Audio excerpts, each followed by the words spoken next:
pour le SNUIP, il y a un intérêt, et c'est dans l'ADN depuis sa création il y a 30 ans, de faire des ponts entre l'école et la recherche. Pour nous, c'est important de s'appuyer sur les résultats de la recherche en pédagogie pour construire notre projet pour l'école.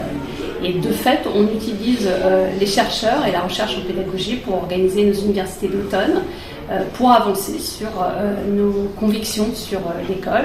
Donc c'est toujours un moment de respiration aussi pour les collègues qui retrouvent dans ces moments à la fois la discussion entre collègues, mais aussi l'apport de la recherche. C'est d'abord la défense des conditions de travail, parce qu'on a vu que ces dernières années, il y a eu une dégradation des conditions de travail.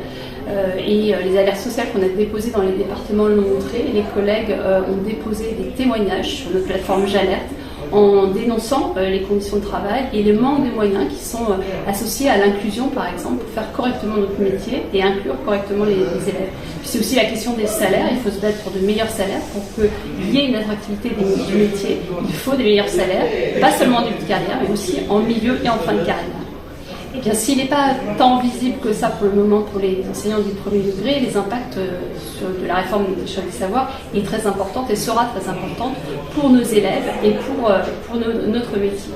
À travers notamment la labellisation des manuels qui va concourir à la fin de la liberté pédagogique où on nous imposera telle ou telle méthode.